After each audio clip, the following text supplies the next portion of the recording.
और इस बीच बड़ी खबर आ रही है, वक्फ कानून पर सुनवाई के दौरान सुप्रीम कोर्ट ने बड़ी टिप्पणी की है।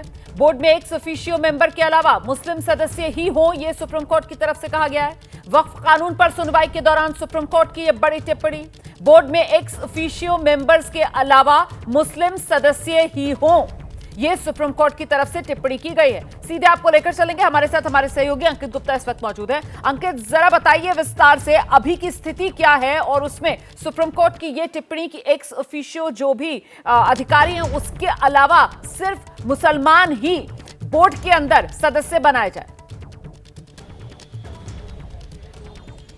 बिल्कुल रोमाना, अब तक जो कोर्ट का एक अंतरिम आदेश आ रहा है और उसमें जो कोर्ट ने अपना जो अंतरिम आदेश में जिस बात का जिक्र किया है वो अपने आप में काफी महत्वपूर्ण हो जाता है और इसी को लेकर के अभी चर्चा कोर्ट में चल रही है, क्योंकि जो सॉलिसिटर जनरल है वो उस पर आपत्ति कर रहे हैं। लेकिन कोर्ट ने कहा क्या है? कोर्ट ने कहा है कि वक्फ बोर्ड में एक्स ऑफिशियो मेंबर के अलावा मुस्लिम सदस्य ही हो, जबकि कानून क्या कहता है? कानून ये कहता है कि 2 गैर मुस्लिम सदस्यों के अलावा एक्स ऑफिशियो मेंबर हो सकते हैं जो कि किसी भी धर्म के हो सकते हैं। तो ऐसे में कोर्ट का यह कहना कि एक्स ऑफिशियो मेंबर के अलावा जो बाकी के सदस्य हैं वो सभी मुस्लिम हो, तो क्या अब यहां पर सवाल ये उठ रहा है कि क्या कोर्ट जो अपना अंतरिम आदेश दे रहा है उसमें वो ये कह रहा है कि जो सरकार ने जो कानून पास किया है जिसमें गैर मुस्लिम 2 गैर मुस्लिमों की बात है, क्या कोर्ट उसको एक तरीके से उस प्रावधान पर रोक लगा रहा है?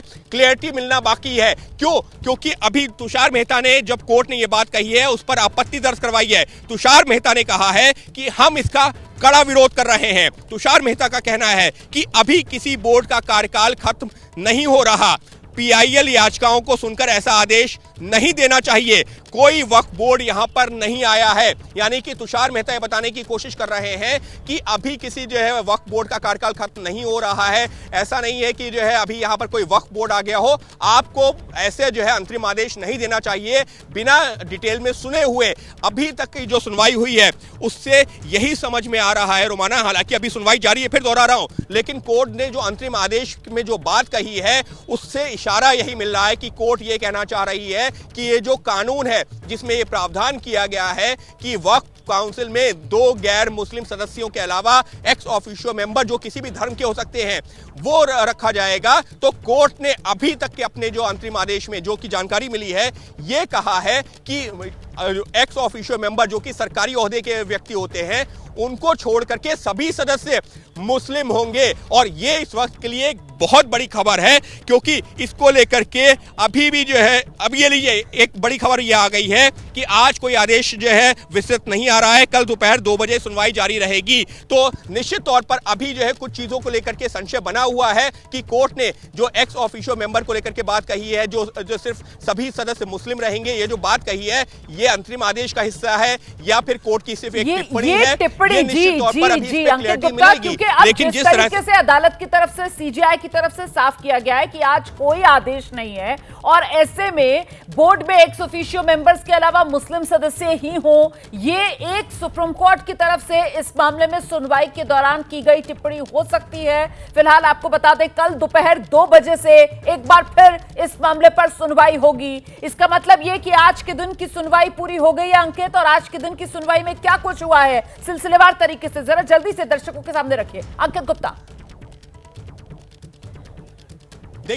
देखिए आज की सुनवाई पूरी हो गई, ये तो साफ हो गया है। करीबन 2 घंटे सुनवाई चली है और इन 2 घंटों की सुनवाई के दौरान तमाम वरिष्ठ वकील कपिल सिब्बल, अभिषेक मनु सिंघवी, राजीव धवन, हरीश साल्वे, सॉलिसिटर जनरल तुषार मेहता, ये तमाम लोग कोर्ट के सामने पेश हुए हैं। कपिल सिब्बल, अभिषेक मनु सिंघवी, राजीव धवन समेत जो और वरिष्ठ वकील थे जो कि याचिकाकर्ताओं की तरफ से पेश हो रहे थे, उन्होंने कोर्ट के सामने जो सबसे बड़ा मुद्दा उठाया वो उठाया धार्मिक स्वतंत्रता का मुद्दा। यानी कि जो संविधान में हमारे अनुच्छेद है 25 और 26 जिसमें हर किसी व्यक्ति को अपनी जो है मर्जी के अनुसार धर्म का पालन करने का अधिकार दिया गया है। तो कपिल सिब्बल, अभिषेक मनु सिंघवी ने बताने की कोशिश की कि ये जो कानून लाया गया है इसके जो प्रावधान है ये उस अधिकार का हनन है। वो बात कर रहे थे कि जिस तरीके से वक्फ बाय यूजर की बात हो रही है कि आप किसी भी संपत्ति को जो है यहाँ पर अपने कब्जे में सरकार ले सकती है, ये कहते हुए कि ये विवादास्पद है, उस पर सवाल खड़ा किया। 5 ईयर जो प्रैक्टिसिंग मुस्लिम की बात हो रही है कि किसी भी व्यक्ति को अगर वक्फ करना है तो ये बताना होगा कि वो 5 साल से इस्लाम का पालन कर रहा है, तो ये कैसे मुमकिन होगा? तो ये इस पर सवाल खड़ा किया। इसके अलावा कलेक्टर के रोल के ऊपर सवाल खड़ा किया। इसके अलावा जो है कई और पहलुओं पर सवाल खड़ा किया और ये बताने की कोशिश की कि इस कानून में कई तरह की खामियां गतिविधियां हैं जिस पर रोक की मांग की, लेकिन कोर्ट ने अपनी सुनवाई के दौरान ये कहा कि फिलहाल अभी हम रोक तो नहीं लगा रहे हैं, लेकिन करीबन 2 घंटे तक सुनवाई की है। और उसके बाद में तुषार मेहता ने जो अपनी दलीलें दी हैं, सॉलिसिटर जनरल ने, जो केंद्र सरकार के वकील हैं, उन्होंने क्या कहा? उन्होंने कहा कि कोर्ट के सामने जो बातें कही जा रही हैं वो कोर्ट को गुमराह करने के लिए कही जा रही हैं, क्योंकि ऐसा नहीं है कि इस कानून के आने के बाद में तमाम जो धार्मिक स्थान है, फिर चाहे वो जो है मस्जिद हो, दरगाह हो, या फिर जो है अन्य जो स्थल हैं, वो सब सरकार के कब्जे में आ जाएंगे।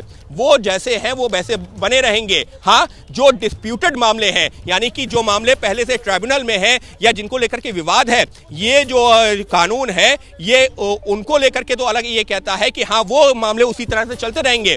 लेकिन देश में बड़ी संख्या में ऐसी जो इमारतें हैं, ऐसी प्रॉपर्टीज हैं जो कि इसके दायरे से बाहर है, लिहाजा गुमराह ना किया जाए। कोर्ट में भी तुषार मेहता ने इस बात का जिक्र किया है। कोर्ट ने हालांकि उनसे कई तरह के सवाल पूछे हैं वक्फ बाय यूजर को लेकर के, प्रैक्टिसिंग मुस्लिम को लेकर के, लेकिन जो सबसे बड़ा सवाल है वो वक्फ बाय यूजर को लेकर ही है। तो उस पर तुषार मेहता ने स्थिति स्पष्ट करने की कोशिश की है, लेकिन करीबन 2 घंटे की सुनवाई के बाद भी अभी जरा सा आपको रोकूंगी।